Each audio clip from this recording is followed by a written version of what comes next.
Today we're going to talk about tax implications of a crowdfunding campaign and what do you do if you fail. Crowdfund Genius Take 1.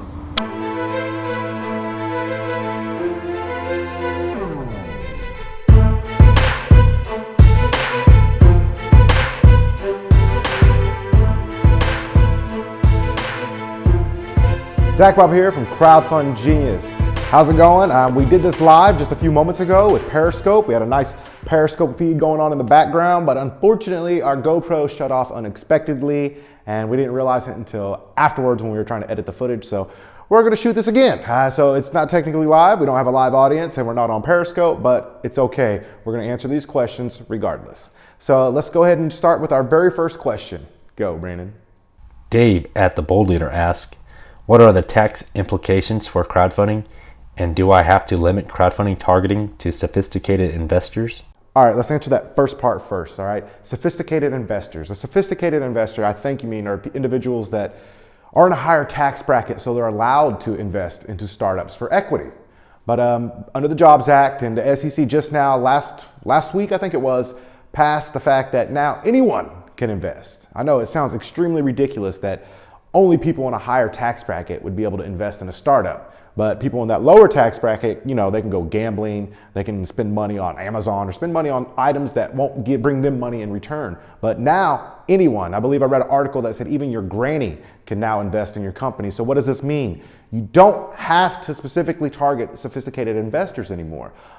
You should still target them because they're in a higher tax bracket, so they probably have more money in return for equity. But at the same time now, if your family believes in you, if your neighborhood believes in you, if your city or somebody you can get rally support around you, they can invest in you legally for equity in your crowdfunding or for equity in your startup. But with that being said, it doesn't take place until January 1st. They passed the law, but not until January 1st can they legally invest in your startup. So what does that mean? That means there's going to be a ton of crowdfunding platforms that are popping up right, popping up left. They're going to be popping up everywhere, and they're all going to be equity crowdfunding. So instead of offering products or future products that you're going to be manufacturing like Kickstarter, instead of offering coffee cups or your specific product, now you can offer equity.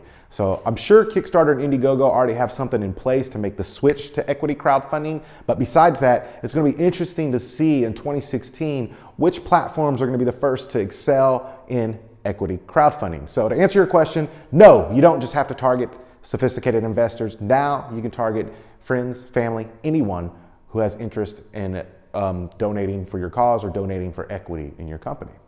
Now, for tax implications, this is kind of another long one. Thanks for the double question there, bold leader, Dave. Tax implications. Let's see.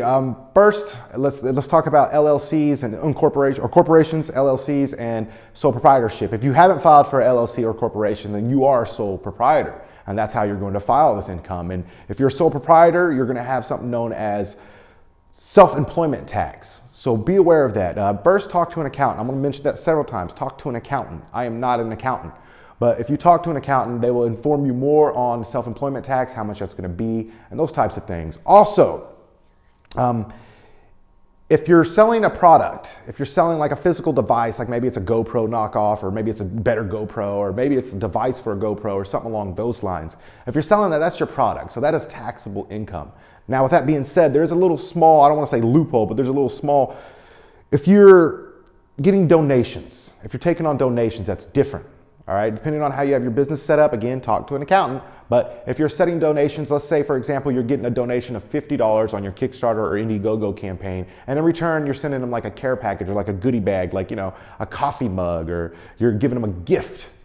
A gift can be considered a non-taxable item.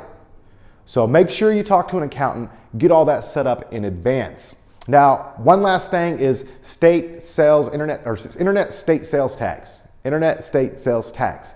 You can Google that, internet state sales tax, and you will get a whole list of every single state and what exactly the tax implications are for your state and for wherever you're running your crowdfunding campaign out of. So make sure you look into that. Make sure you grasp everything that you know for these taxes, because that's going to come out of your funds. That's going to come out of your money, and it could mess with you whenever it comes, or it could mess with your campaign when it comes to time to fulfill your orders and actually start delivering your product to your backers, and you don't want that to happen. So strongly advise you, talk to an accountant before you run your crowdfunding campaign. Question number 2, go. At Feast of Fun asked via Reddit, what happens to our campaign if the goal isn't met? Can we still contact our backers? Upload new videos? Feast of Fun. All right, if your campaign's ended, you can definitely contact your backers. Indiegogo and Kickstarter, I'm assuming that that's what platform we're talking about, one of those two.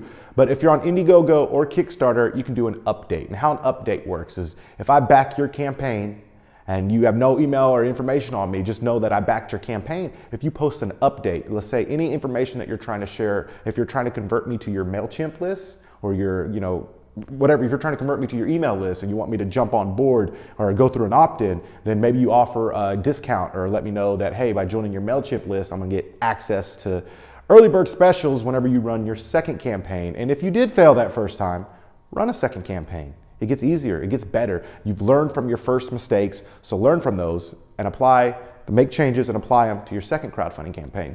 Now, you can still post videos, but you're gonna have to post those through updates. You can post anything through an update forever, pretty much. A lot of creators do this. If you fail the first time, they'll launch the very next day because they had some funds and they know where to set their goal at. And they do this by posting an update to their old campaign because people backed you once, so they're obviously interested in the product and they'd be interested in backing again, especially if you're gonna be able to fulfill it this time. So make sure that you're posting updates. You should be posting an update every 2 to 3 days throughout your campaign while it's live. Now, if your crowdfunding campaign has failed, whenever you're ready to launch a new campaign, you can post an update and say, hey, I've launched a new campaign, here's a link, check it out. Or you can post an update now and try to get them on your MailChimp list. Question number 3. At High Hopes, Ham asked via Kickstarter Campus, how to convert Instagram followers into pledges? How to convert Instagram followers into pledges. There's several different ways. First, I'm gonna tell you about how you should be posting. You should be posting pictures with overlays of how much it costs, the little Kickstarter emblem, the little Indiegogo emblem, and how much your product is. If it's an early bird, let them know, 25 of 100 left. Create that scarcity in that image that you're posting. Let them know that it's a limited time before they run out and then they're gonna have to pay extra or pay more for the regular price. So make sure you're using an early bird as well.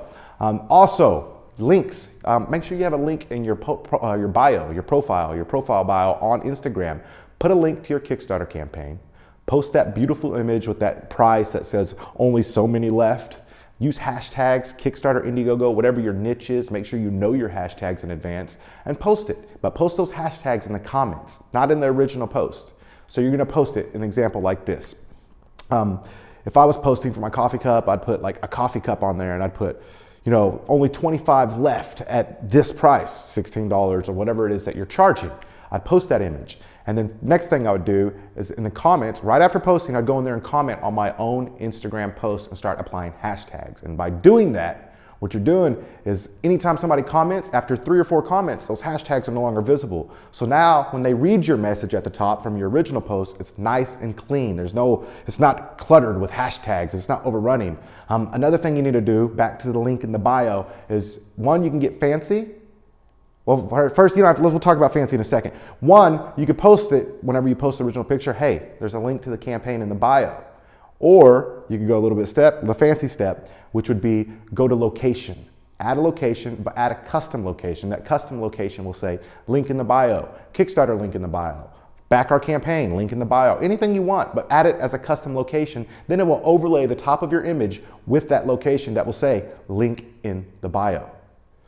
Also, if you're on Instagram, start looking at other people that have bigger followers. I noticed that you said you had around 300 to 400 followers. That's a big following, right? That's good, that's great. But there's other people out there with like 50,000 or 70,000 followers. Get with them. I'm sure there's somebody in your niche or somebody that's doing something similar to you that you could talk to. Ask them, say, hey, get with them early, share some of their content, get with them early and ask them, would you please post a picture of our crowdfunding campaign? And maybe they'll want money, maybe you can work some kind of deal out, but this is a way that you can cross promote using Instagram. Find other crowdfunding campaigns that had a huge list of backers, contact them, ask them, say, hey, we'll post an Instagram image about your campaign if you can post an Instagram image about our campaign. That's one way that you can start converting some of these Instagram followers into crowdfunding backers.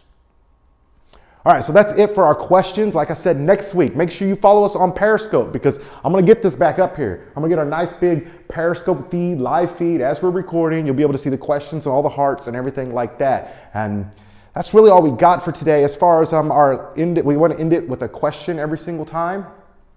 So in our comment section, I want you to tell me a crowdfunding campaign that you think is doing very well. Don't base it off numbers or backers, but maybe something that you've seen on Facebook. Maybe it was an ad that you've seen or something like that. Post it down in the comments on our YouTube video. And as always, happy crowdfunding. ZacBob out.